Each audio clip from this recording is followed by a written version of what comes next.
Malam itu, paku berkarat menancap sendiri di kusen. Ayam hitam menjerit lalu lunglai, sementara jejak kaki di tanah hanya mengarah masuk. Arman, kuli bangunan yang hidupnya lurus-lurus saja, menghela napas terakhir sebagai orang biasa. Saat ibunya berbisik, "Udah mulai," ia membuka peti warisan. Doa-doa lama, daun bidara, dan pisau kecil berukir. Teror harus berhenti malam ini sebelum keluarganya jadi korban berikutnya. Halo teman-teman, selamat datang di channel Storix yang membahas kisah nyata, tradisi, dan pertarungan manusia melawan gelap. Di episode ini, kita mengikuti jejak Arman, kuli bangunan yang terpojok oleh santet dan dipaksa menyalakan kembali ilmu warisan keluarganya. Jika kamu suka cerita penuh tegang, dukung channel ini dengan subscribe, like, serta aktifkan lonceng notifikasi. Komentar kamu juga bantu kami memilih kisah-kisah berikutnya. Subuh berembun menetes dari ujung daun pisang di halaman ketika Arman menyeka keringat dingin dari pelipis. Semalam, istrinya, Sari, menggigil tanpa sebab. Kulit di lengan tampak lebam-lebam seperti dicubit dari dalam, membentuk pola yang tak masuk akal. Mak Ijah, ibu Arman, duduk termangu di ambang pintu, matanya sayu tapi waspada, seperti seseorang yang sedang menghitung langkah musuh di kegelapan. Di kusen jendela kamar, Arman menemukan paku berkarat menancap miring. Ujungnya dibalut kain merah sebesar kuku yang diikat benang hitam. Pada kain itu tercoret huruf-huruf yang tidak ia kenali, melengkung dan menekuk, meninggalkan kesan seperti bekas bara. Di bawahnya, semut berputar-putar, lalu bubar, seolah paham benda itu bukan untuk disentuh. "Ini apa, Mak?" Suara Arman parau. Mak Ijah menghela napas panjang, menatap keluar, ke hamparan kabut yang belum pecah oleh matahari. "Tanda," jawabnya singkat. "Kiriman." Sepekan terakhir, ketenangan rumah kecil di pinggir kampung itu rapuh seperti gelas tipis. Lampu dapur sering meredup pukul 2, lalu terang kembali seperti ditampar tangan tak terlihat. Sari tak lagi menyelesaikan pekerjaan menjahit di malam hari. Setiap kali jarum menembus kain, ia merasakan nyeri menusuk di perut, seperti ada yang menanam duri dari jauh. Kadang terdengar suara yang bukan milik siapa-siapa. Kidung rendah, diulang-ulang, menempel pada dinding. Arman berusaha mencari penjelasan sederhana. Kabel longgar, hewan kecil, tekanan pikiran, namun satu demi satu alasan retak ketika ayam hitam keluarganya mendadak memekik. Sayap mengepak liar, lalu ambruk seperti ditarik tali dari dalam. Malam itu juga, Arman menyapu halaman. Tanahnya masih lembab oleh hujan dini hari. Jejak kaki muncul, jelas, bergerak dari arah jalan setapak menuju teras. Telapak yang bulat, jari-jari meruncing, ukuran seperti kaki orang dewasa. Namun setelah jejak terakhir mencapai ambang pintu, tak ada lagi jejak yang keluar. Tanah di luar tetap utuh, seolah sosok yang datang memilih tinggal di dalam. Mak Ijah menutup kepala dengan selendang. "Udah mulai," gumamnya kali ini lebih pelan, nyaris tetelan angin. Kata-kata itu menggulung di dada. Arman teringat masa kecil. Seorang lelaki berkain sarung, ayahnya, menyusun doa di beranda saat senja. Suara ayahnya datar dan tegas, mengikat udara. Dulu Arman menganggapnya ritual biasa yang bau minyak kayu putih dan asap kemenyan. Kini maknanya berdiri tegak di hadapannya, setinggi rasa takut yang kian merayap. Kabar pun menyebar di kampung, bukan lewat teriakan, melainkan bisik yang menempel di warung kopi, di pinggir lapangan saat bapak-bapak main bola, di mulut jalan menuju musola. Ada yang hanya mengangkat alis saat Arman lewat, ada yang menepuk bahunya memberi senyum hambar yang berisi iba sekaligus rasa lega. Lega karena teror itu tidak mampir ke rumah mereka. Di malam tertentu, Arman merasa pandangan rumah-rumah tetangga menjadi mata yang memantau. tirai bergeser, lampu kamar padam lebih cepat seolah semua setuju bahwa sesuatu sedang berjalan di antara mereka dan akan lebih aman jika tak ada yang menyebutnya dengan nama. Arman menahan diri untuk tidak marah. Pada siapa? Pada udara yang dingin? Pada ayam yang mati? Pada paku yang menancap sendiri? Ia memilih duduk di samping Sari, menatap napas istrinya yang tersengal-sengal setiap kali jam menunjuk lewat tengah malam. Ia menggenggam tangan itu erat-erat, seperti jangkar di laut yang sedang ditarik badai. Di sudut kamar, bayang-bayang bergerak kecil seperti seseorang melambaikan tangan dari balik tirai. Ia berkedip, bayangan lenyap. Ia berdiri, membuka jendela pelan-pelan. Hanya ada kabut dan suara serangga, namun dingin yang masuk rasanya terlalu tajam, seperti sedang mengasah sesuatu dalam dada. Pagi berikutnya, ia menyingkirkan paku dari kusen. Saat paku dicabut, hawa kamar bergetar lembut. Memori menggema di udara. Suara ayahnya yang dulu menuturkan, benda adalah titip pesan. Yang penting selalu niat. Arman menggulung kain merah itu dengan kertas koran, menaruhnya di kaleng biskuit bekas.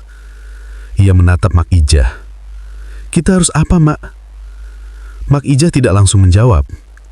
Perempuan tua itu menatap jauh ke jalan berdebu yang memanjang sampai bengkel besi di ujung kampung. Tempat seorang lelaki bernama Tono sering menunduk menakar api, menata amarah seperti bara yang disimpan di bawah abu. "Kita siapkan hati dulu, baru tangan," kata Mak Ijah akhirnya. Di luar matahari menanjak pelan. Ada tetangga yang menyapu teras sambil melirik. Ada anak-anak berlari mengayuh sepeda, tertawa kecil yang patah di tikungan rumah Arman.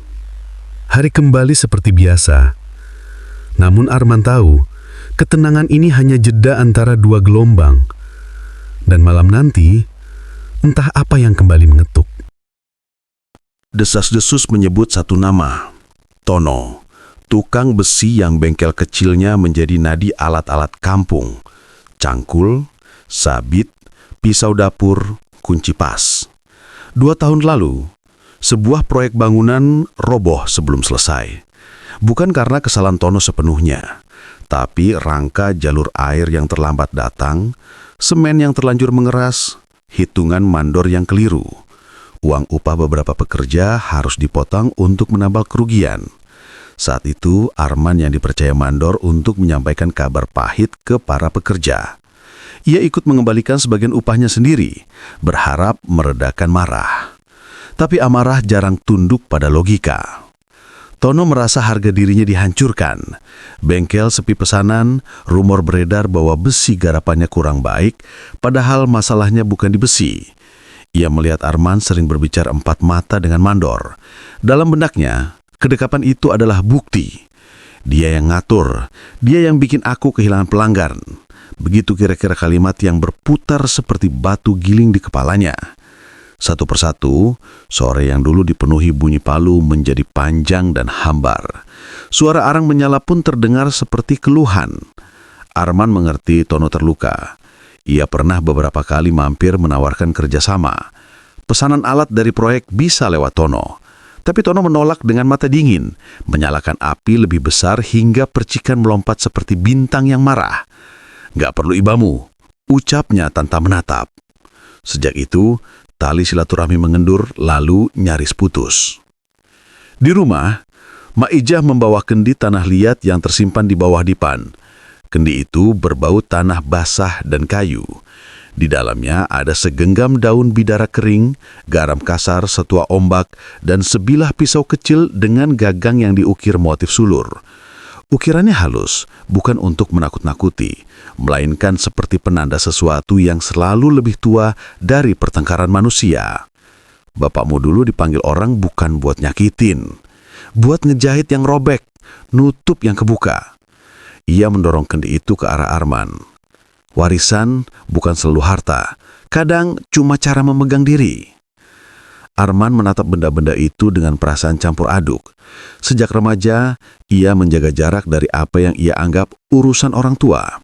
Ia memilih dunia bata, semen, dan meteran. angka-angka yang jelas dan bisa diukur. Namun teror di rumah memindahkan garis. Selama ini ia meyakini doa cukup di sajadah. Malam-malam terakhir mengajarinya, doa juga bisa menyusuri sudut rumah, menyentuh kusen, menyapu lantai, menutup celah yang tak terlihat. Ia menimbang pisau kecil itu, ringan, dingin, gagangnya pas di telapak seolah dibuat untuknya. Di permukaan bilah, gurat halus mengkilap ketika ditimpa cahaya sore, seperti garis-garis nasib yang berputar di jari. Ilmu itu jubah, ujar Maijah, menatap lurus dengan mata yang tahun-tahun panjangnya menjadikan tatapan itu dalam. Dipakai saat hujan, gak untuk pamer. Arman mengangguk pelan. Ada rasa takut, tapi juga getar kecil berupa ketenangan yang tumbuh di sela-sela takut itu. Ketenangan yang datang dari keyakinan bahwa ia tidak memasuki wilayah yang gelap sendirian. Ada jejak yang sudah lebih dulu dilawati ayahnya. Sebelum maghrib, Arman pergi ke bengkel Tono. Jalan kampung memanjang, diselingi lambaian rumput ilalang. Asap dari tungku besi menulis garis tipis ke langit. Senja menempel di dinding seng yang mulai berkarat. Di depan bengkel, Palu menari di atas besi panas. Dentingnya rapat, terdengar seperti cara seseorang berbicara tanpa kata-kata. Cepat, berat, dan ingin selesai. Tono tak langsung menoleh. Ia terus memukul, memutar besi, menyentuh air, mendesis. "Ada apa?" Suaranya kering. "Aku datang mau beli paku, buat kerjaan besok." Tono mengerling, sudut bibirnya mengangkat sinis. "Beli paku ke toko bangunan, bukan ke sini." Arman menatap tungku yang menyisakan bara, menarik napas. "Aku juga mau minta maaf kalau selama ini ada salah paham. Proyek waktu itu, aku nggak ngatur apa-apa." Palu berhenti, udara menegang sejenak. Tono menaruh alatnya, mengelap keringat. "Salah paham itu pahit, Man, dan pahit lama-lama jadi kebiasaan."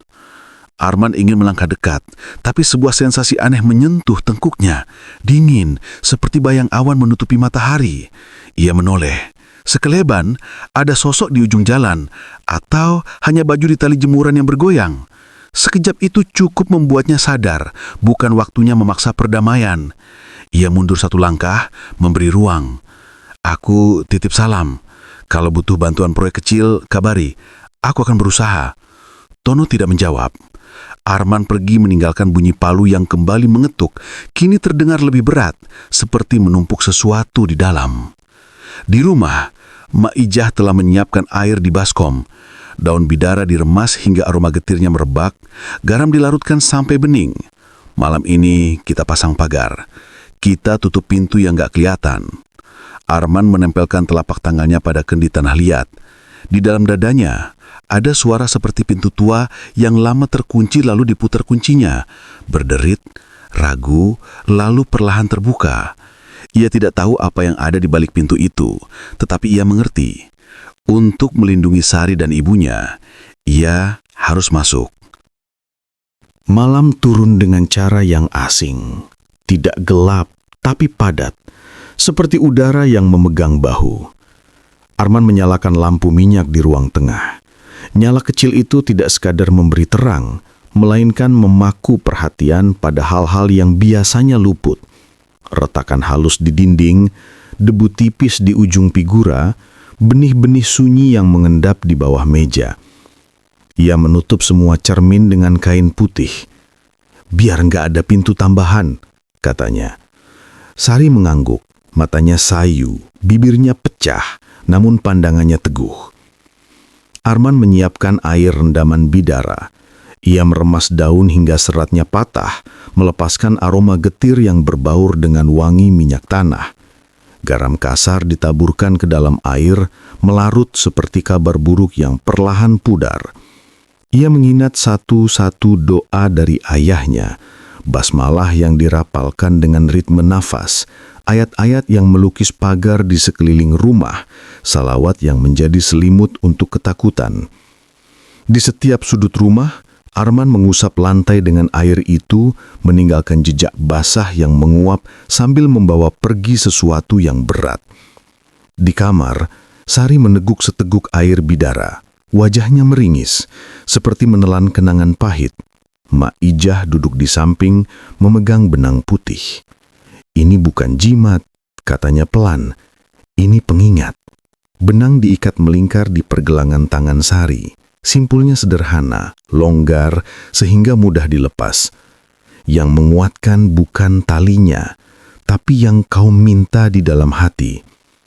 Sari mengangguk lagi, kali ini dengan senyum tipis yang sudah lama tak muncul. Saat Arman mengangkat tikar ruang tengah untuk mengusap lantai, ujung jarinya menyentuh sesuatu yang keras dan kasar. Ia menemukan sebuah gulungan kecil dari kain hitam yang dilumuri tanah. Ketika dibuka, isinya jarum, tajam, licin, dingin, dengan sisa tanah yang berbau menusuk, seperti tanah yang tidak melihat matahari bertahun-tahun. Arman menahan dorongan untuk melemparkannya. Ia memegangnya dalam tenang, menuangkan air bidara di atasnya. Air menyentuh logam, sisa tanah meleleh, berubah dari gumpal menjadi garis yang memanjang, lalu hilang, meninggalkan rasa dingin yang merayap ke pergelangan. "Jangan marah," kata Mak Ijah lirih. "Marah membuka pintu lain." Arman mengangguk. Ia memungut jarum itu dengan sehelai daun, memasukkannya ke dalam botol kaca, lalu menutup rapat. Botol itu tidak dibuang. Ia letakkan di dekat pisau berukir, sebagai saksi bahwa teror bukan rumor, melainkan benda yang bisa disentuh. Ia tidak merasa perlu balas mengirim apa-apa. Orang yang berkirim kelak berhadapan dengan kirimannya sendiri ketika jalan kembali dibalik. Menjelang tengah malam, angin menyusup dari celah atap. Lampu minyak bergoyang, bayangan menari-nari di dinding, meruncing pada sudut-sudut yang sebelumnya pasif. Arman berdiri di ambang pintu memegang pisau kecil yang dihangatkan di atas bara. Suhu bilah itu bukan untuk menyakiti, tapi untuk menegaskan niat. Seperti batang penangkal petir yang tidak menciptakan badai, hanya menunjukkan jalan saat badai datang. Ia menancapkan pisau itu ke tanah di halaman, tepat di titik di mana jejak kaki semalam berhenti. Adara berdesis pelan, entah karena embun yang menyentuh besi panas, entah karena sesuatu yang tidak terlihat sedang menggeser diri. Arman memutar tubuh, menabur garam tipis mengelilingi teras. Setiap tabur diikuti doa singkat. Di sepanjang dinding luar, ia mengetuk-ngetukkan jari, ritme kecil untuk menyapukan perhatian, memastikan tidak ada celah yang luput. Ketika sampai di belakang rumah, ia menemukan sisa anyaman daun kelapa tergantung di paku tua. Bentuknya seperti simpul angka 8 yang separuh terputus. Ia membukanya perlahan, mengurai simpul dengan kesabaran yang selaras dengan nafas. Setiap helai yang lepas membuat pundaknya terasa lebih ringan, seperti beban yang dicabut sedikit demi sedikit. Di dalam rumah, Sari tidak lagi menggigil. Nafasnya masih berat tapi stabil. Mak Ijah berdiri di pintu, tangannya meremas ujung selendang. "Udara lebih lapang," katanya. Arman diam, merasakan hal yang sama. Suara malam tidak lagi tajam menusuk telinga, melainkan kembali jadi latar. Jangkrik yang setia, daun pisang yang bersentuhan, kucing kampung yang melintas seperti biasa. Sebelum menutup malam, Arman mengambil paku berkarat yang kemarin ia simpan. Ia membuka gulungan kain merah, menatap tulisan-tulisan yang seperti bekas bara itu sekali lagi. Kali ini ia tidak merasa gentar. Ia menuangkan air bidara di atas paku, membiarkan air menetes pelan, menyusuri alur karat. Huruf-huruf itu seakan pudar seiring tetes terakhir jatuh. "Cukup," desis Arman. "Kau sudah diberi jalan pulang." Ia menaruh kembali paku itu di botol kaca, berdampingan dengan jarum, 2 saksi, 2 kunci yang menutup pintu dari dalam. Di kejauhan, anjing tetangga melolong pendek lalu diam, bukan teriakan panjang yang menyapu kampung seperti beberapa malam lalu. Lonceng kecil di teras berhenti berdenting. Arman memejamkan mata, bibirnya tetap bergerak menutup doa. Hening yang datang setelah itu bukan hening yang menakutkan. Lebih seperti jeda panjang setelah kalimat penting, ruang kosong yang memberi kesempatan bagi makna untuk mendarat. Arman menatap ke arah bengkel Tono yang tak terlihat dari rumahnya, namun terasa oleh pikirannya. Ia tidak tahu apakah orang yang mengirim adalah Tono atau orang lain yang meminjam amarah Tono sebagai dalih. Ia tahu satu hal, besok pagi matahari akan terbit sama seperti hari-hari sebelumnya. Tapi ia akan menyambutnya dengan posisi berbeda, bukan lagi sebagai korban yang menunggu, melainkan penjaga pintu yang tenang. Pukul 2 lewat sedikit, angin menekan genteng. Nyala lampu minyak memanjang, lalu bergetar seperti benang ditarik. Di pagar, sesuatu bergerak, bukan manusia, bukan bayangan pohon, lebih mirip kabut yang memadat. Arman berdiri dengan telapak menghadap ke depan, membaca doa yang membatalkan ikatan dan menutup celah. Pisau kecil di tanah menjadi patok niat.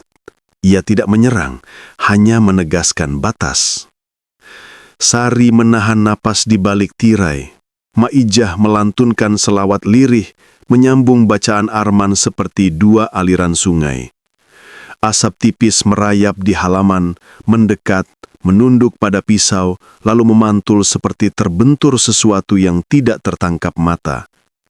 Arman mencabut paku dari botol, meneteskannya lagi dengan air bidara. Uap kecil terbit bukan karena panas, melainkan karena sesuatu yang menipis. Suara seretan yang dari tadi memenuhi malam terputus, hening jatuh.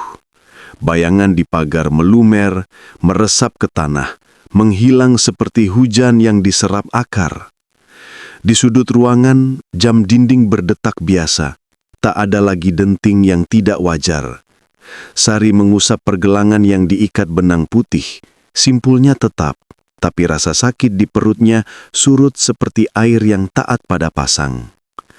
Arman menghela napas panjang. Bukan lega berlebihan, lebih seperti manusia yang baru memindahkan batu berat dari pintu masuk. Pagi itu jernih. Matahari menyalami daun pepaya dengan lembut. Arman melangkah ke bengkel Tono, membawa termos kecil berisi air bidara dan sebungkus roti. Di depan tungku, Tono tampak lelah. Matanya merah, gerakannya kaku. "Ton," sapa Arman, "aku nggak mau cari siapa salah. Aku cuma minta keluargaku jangan diganggu. Kalau soal proyek, aku siap ganti kalau memang aku yang bikin kamu rugi." Kata-kata itu diletakkan perlahan, seperti menata batu agar pondasi tak goyah. Tono diam lama. Api di tungku mengendor. "Aku kesal, Man," ucapnya akhirnya. "Sejak itu orang-orang menjauh. Aku pikir kamu penyebabnya." Arman tidak menyinggung santet, tidak menuding, tidak memaksa pengakuan. Ia hanya mendorong termos. "Buat minum, biar adem." Tono menatap termos itu, lalu menatap Arman. Ada sesuatu yang runtuh di wajahnya. Bukan harga diri, melainkan dinding yang memisahkan. Palu di tangannya mengetuk pelan. Ritmenya kembali seperti dulu. Kerja, bukan dendam. Malam berikutnya, rumah Arman benar-benar sunyi. Lonceng teras tidak lagi berdenting di saat yang aneh. Ayam tersisa tidur pulas. Benang putih di pergelangan Sari dilepas, digulung, disimpan. Botol berisi paku dan jarum tetap diletakkan di lemari. Bukan trofi, melainkan pengingat. Maijah menatap Arman dan tersenyum. "Ilmu itu payung saat hujan," katanya. "Kalau terang, cukup dilipat." Dari perjalanan Arman, kita belajar bahwa keberanian sejati bukan membalas luka dengan luka. Keberanian adalah menjaga niat, menjaga rumah, menjaga martabat. Ilmu warisan doa dan tradisi bukan alat untuk menakut-nakuti, melainkan pelita saat gelap merapat. Ketika niat dibetulkan, langkah menjadi ringan. Ketika batas ditegaskan, yang gelap pun mencari pintu keluar sendiri. Teror berakhir bukan karena amarah yang lebih besar, tetapi karena hati yang memilih jalan lurus. Terima kasih sudah menonton sampai tuntas. Jika kisah ini menguatkanmu, dukung channel ini dengan like, subscribe, dan share ke teman-temanmu. Tulis pendapatmu di kolom komentar. Bagian mana yang paling menyentuh atau membuat bulu kuluk berdiri? Sampai jumpa di video selanjutnya. Jaga dirimu, jaga keluargamu, dan ingat, terang kecil di dalam hati cukup untuk menuntun pulang dari malam yang paling pekat.